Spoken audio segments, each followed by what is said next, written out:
राधे राधे। सभी भक्त प्रेमियों का स्वागत है पुनः हमारी नई वीडियो में। बंधुओं, वर्ष 2023 जा रहा है, 2024 आ रहा है।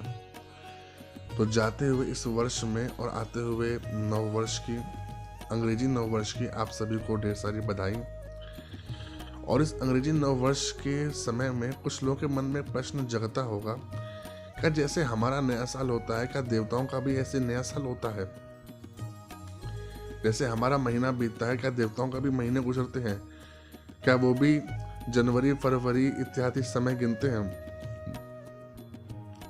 जैसे हमारा समय बीतता है, क्या उनका भी जीवन का समय काल चक्र ऐसे ही चलता है?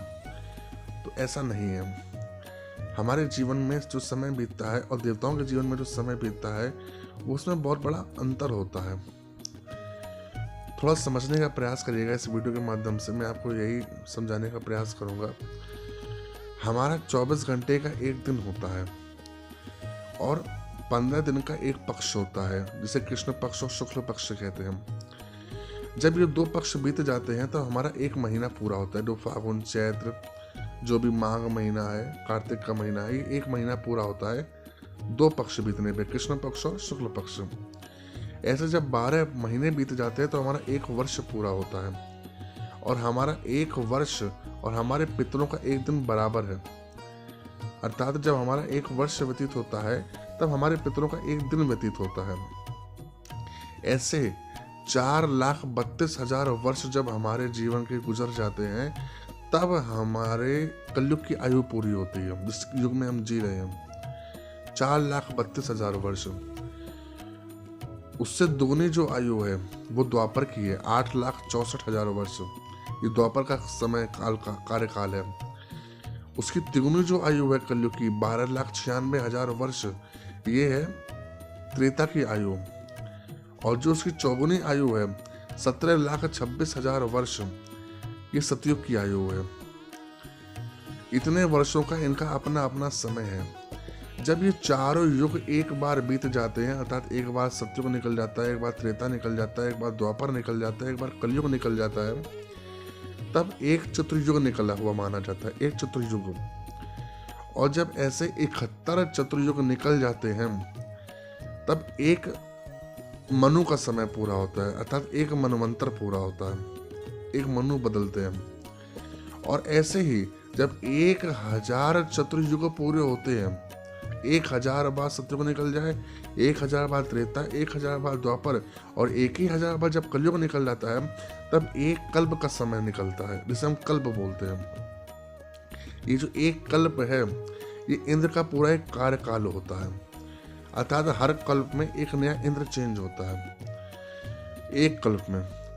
और आपकी जानकारी के लिए बता दूं, ये जो एक कल्प का समय है, अर्थात 1000 चतुर्युग का समय, ये ब्रह्मा जी का एक दिन होता है।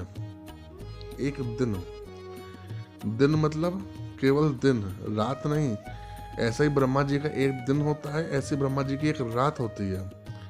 और जब ये दिन और रात व्यतीत होते हैं तब ब्रह्मा जी का एक दिन पूरा होता है।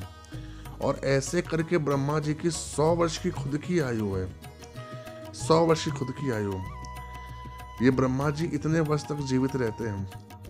और आपकी जानकारी के लिए एक बात और बता दूं, जब ये ब्रह्मा जी का एक दिन पूरा होता है, जब ब्रह्मा जी एक दिन पूरा कर लेते हैं, अर्थात दिन और रात दोनों, तब नारायण भगवान की केवल पलक झपकती है। उनके लिए निमिष मात्र का समय होता है जिसमें वो केवल अपनी पलक झपका पाते हैं, बस। ये अंतर है हमारे जीवन काल के, पितरों के जीवन काल के, देवताओं के जीवन काल के, ब्रह्मा जी के जीवन काल के और भगवान विष्णु के जीवन काल में। कितना बड़ा अंतर है। अब कई लोग सोच रहे होंगे, हम तो दिन भर पलक झपकाते रहते हैं, क्या भगवान विष्णु पलक ही नहीं झपकाते, या फिर उनकी पलक झपकते इतने वर्ष कैसे क्या बीतता है भला? देखिए, भगवान विष्णु वो भगवान है, वो दीर्घ गंभीर है। वो हमारी आपके तरीके नहीं रहते, चंचल मुद्रा में नहीं रहते। वो शांत हैं, दीर्घ गंभीर हैं। और जब वो एक बार पलक झपकाते हैं तब इतना समय पूरा हो पाता है। तो सोचिए, क्या उनकी अपनी मर्यादा है, क्या उनकी अपनी महिमा है। तो उस महिमा को हम केवल प्रणाम ही कर सकते हैं। उनको जानना, उनको समझना आज तक कोई नहीं जान पाया, कोई नहीं समझ पाया। हर कोई यही कहता है, हरि अनंत हरि कथा अनंता, कहें सुनाई बहुविधि सब संता। तो भगवान विष्णु से यही प्रार्थना कि वो हमारे जीवन में, इस छोटे से जीवन काल में अपनी कृपा बना के रखें, अपना आशीर्वाद हमें प्रदान करके रखें। और जो भी लोग ये वीडियो को श्रवण कर रहे हैं उन सबके भी जीवन में भगवत कृपा सदैव बनी रहे। इसी छोटी सी जानकारी के साथ आप सभी लोगों को राधे राधे। मिलते हैं एक नए वीडियो में नई जानकारी के साथ। राधे राधे।